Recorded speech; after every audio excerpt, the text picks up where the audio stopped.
Uh, Assalamu alaikum. I'll start. Sorry. It's alright. We can edit a little bit. So, Assalamu alaikum, peace be upon you. One more time. Assalamu alaikum, peace be upon you. Wa alaikum salam wa rahmatullahi wa barakatuh. Peace and blessings of God be upon you. What's your name? Where are you from? And how long ago did you become a Muslim? So my name is Humza Ilyas. I'm formerly from Brooklyn, New York, and now I live here in United Kingdom. And I accepted Ahmadiyya 10 years ago. Okay, so Ahmadiyya is the true understanding of Islam, which we'll come to at the end. So, what was your spiritual or religious background before you became a Muslim? My religious background was Christian in the sense that my parents were Christian. My grandmother, with whom I grew up with, was a Christian missionary. So that was my religious background, or better yet, my parents' religious background.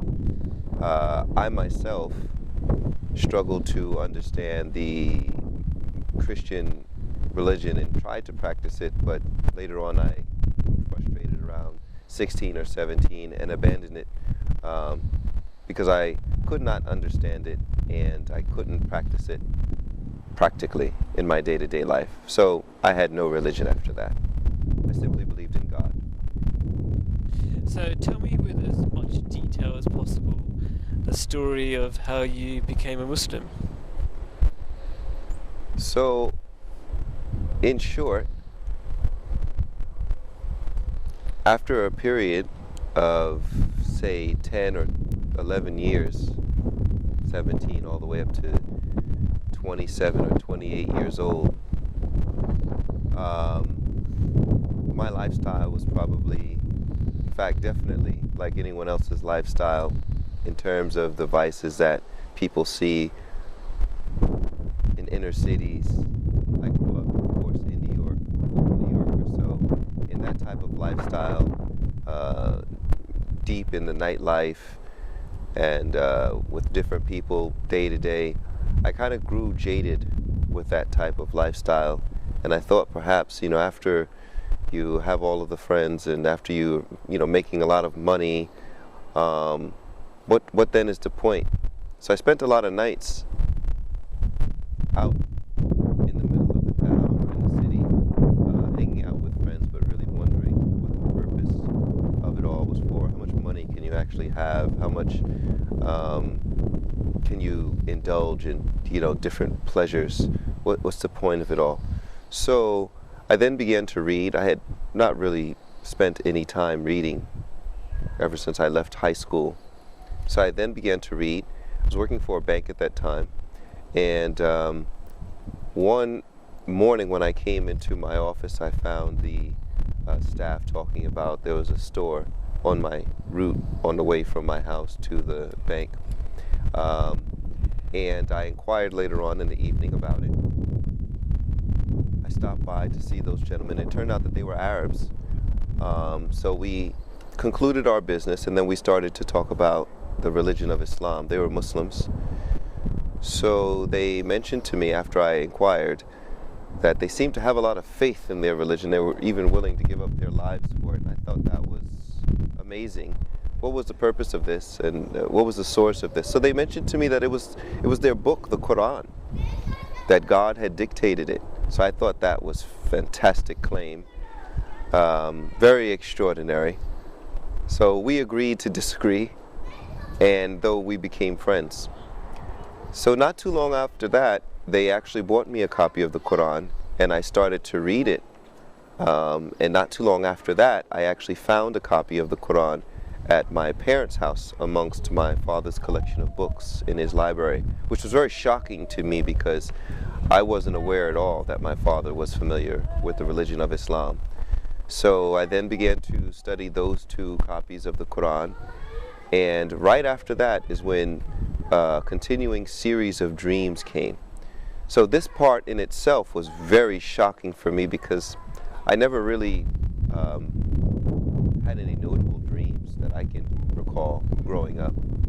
But then that's when a very strong series of dreams came, Um, and a voice began to even speak, telling me what I now know is the kalima, La ilaha illallah, Muhammadur Rasulullah, and that I should preach it. What does that mean? Just translate. There is no God but Allah. So there's no God worthy of our love and devotion and obedience except Allah, the one who encompasses within himself all perfect qualities known and unknown to man. So if you can think of all of the unpraiseworthy qualities and all of the miserable qualities or attributes of a thing, God is at the other extreme end of that and is in fact the perfection of all perfect qualities like love, mastership, being a friend, the strong, the wise, these types of qualities. So I fell in love with that, and I immediately understood that that has to perfectly be what God is.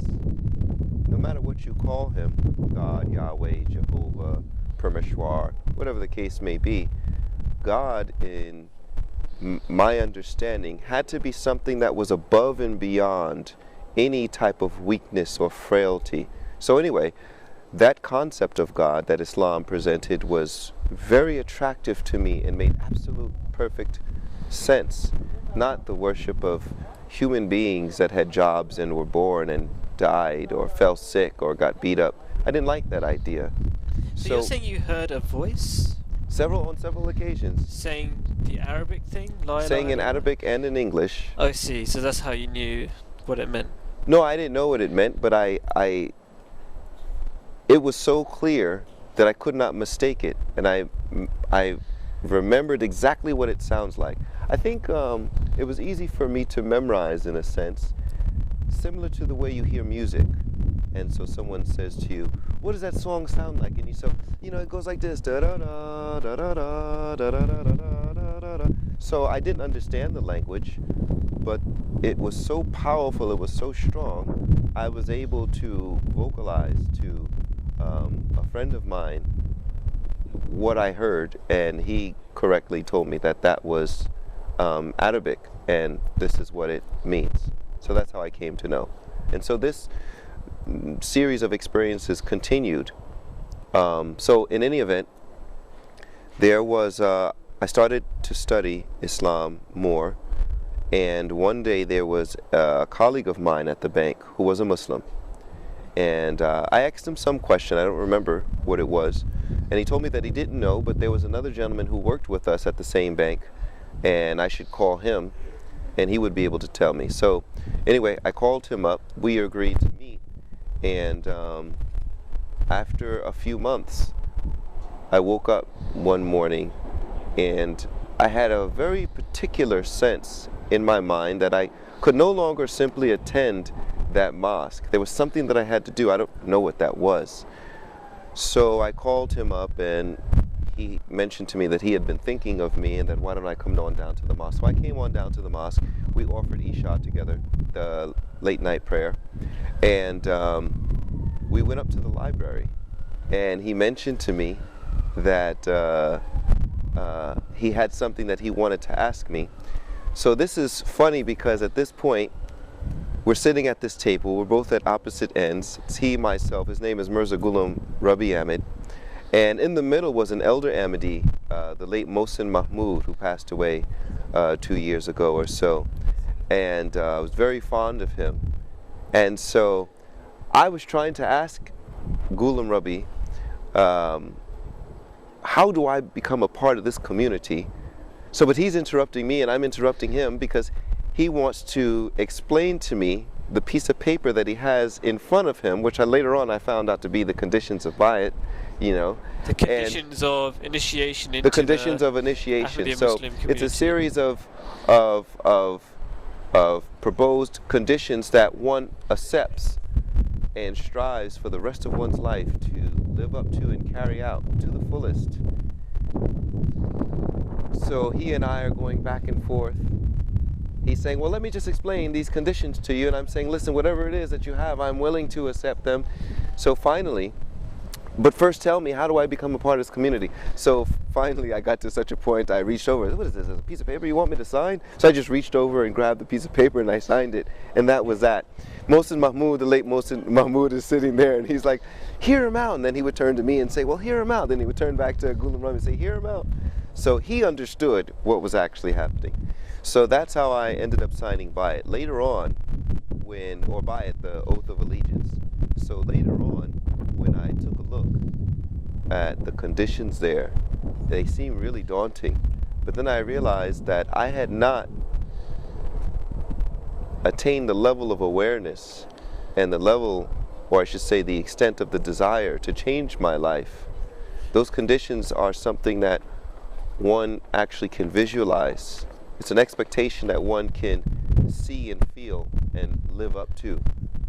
And if I weren't trying to accept those things, to live up to them, then what was the point of life? So they were perfectly fine with me. And that's how I became not only a Muslim, but an Ahmadi Muslim. Okay. So how did becoming a Muslim and an Ahmadi Muslim, which we will explain what an Ahmadi Muslim is in a minute, but how did becoming a Muslim change your life? I think before, as a non-Muslim, it was complicated.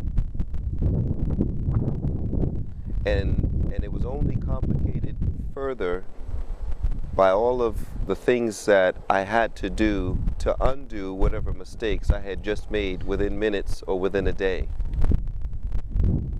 You don't live a double life, you live something like a quadruple life.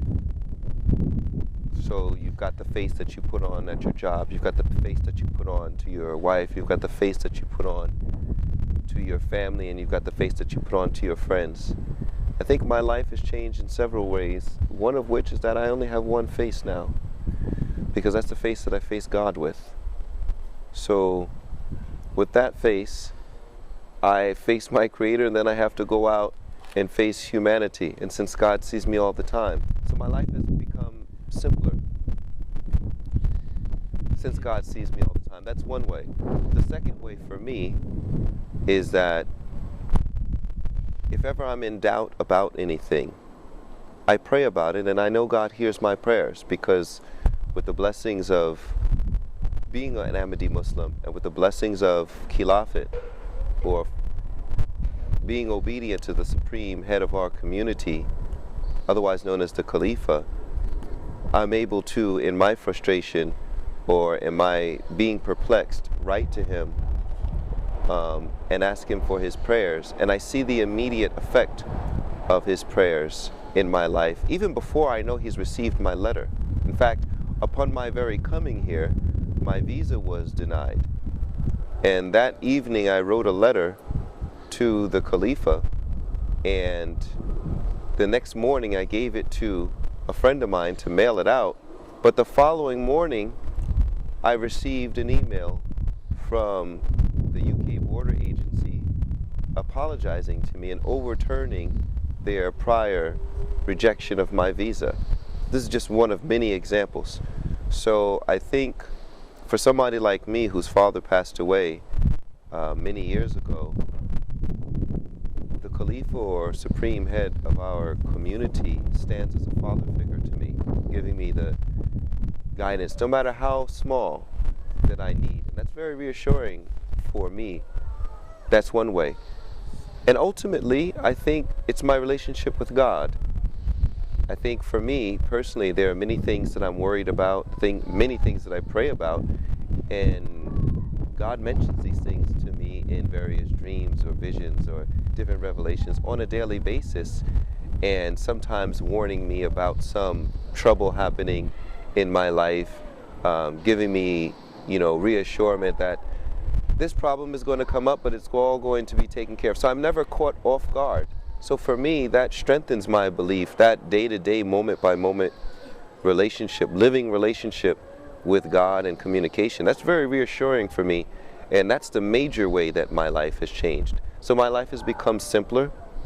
My life has a purpose which is clear to me, that I understand, And even with the different vicissitudes of life, different challenges, I'm never caught off guard with them, because I know God is actually listening to my prayers, and He's also responding to me, and that actually prepares me mentally and physically. Because there are some times, like the visa situation, where my physical life and real day-to-day is being affected, and of course I pray, and it's not a matter of just a mental thing. I can actually see the change happening whenever I pray to them, that I know He accepts my prayers. So this is the major way that my life has changed since then. And so, how did your family react when you became a Muslim? I think they were amused at first, and I think from what I observed that they thought that this was just a passing phase. And then over time, some members of my family, like my mother, accepted it, whilst other members of my family opposed it, particularly because I come from a very strong Christian Baptist background. As I mentioned, my grandmother was a Christian missionary, and my grandfather founded several large churches in the U.S. So at first, I think those particular members opposed it, but because they were not familiar with the religion of Islam, and this was their natural reaction. Over time, they have learned to accept it, and as for a few of the other ones, they have simply stopped talking. What is Ahmadiyya that we've been talking about? Ahmadiyya is a manifestation of the true teachings of Islam. The true teachings of Islam as taught by Hazrat Mirza Ghulam Ahmad, Promised Messiah, and Mahdi. So he was a subordinate prophet or follower who was raised to the status of a prophet by God, and he was a follower of the Holy Prophet Muhammad, peace and blessings of God be upon him. So it's the latest manifestation of God to spread the true teachings of Islam, the religion which God has created to unite man with God in terms of man's relationship with God, and to reestablish communication after it had been lost. And finally, anybody searching for the truth, what advice would you give them? Be humble and be open-minded. You know, the thing is, when the beggar approaches the rich man, he can come with his requests, but at the end of the day, the beggar knows that it's up to the rich man to give him. So it's the beggar that is in need, not the rich man.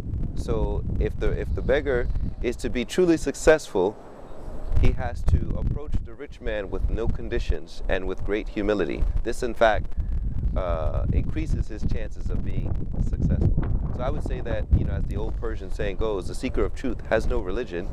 You have to be humble and sincere and open-minded, and no seeker of truth is ever left deprived. And pray to God. Prayer. At the end of the day, there are different qualities of people. Some people are inspired by reading and things are made clear, and some are not. But at the end of the day, if it is a relationship with God, or if it is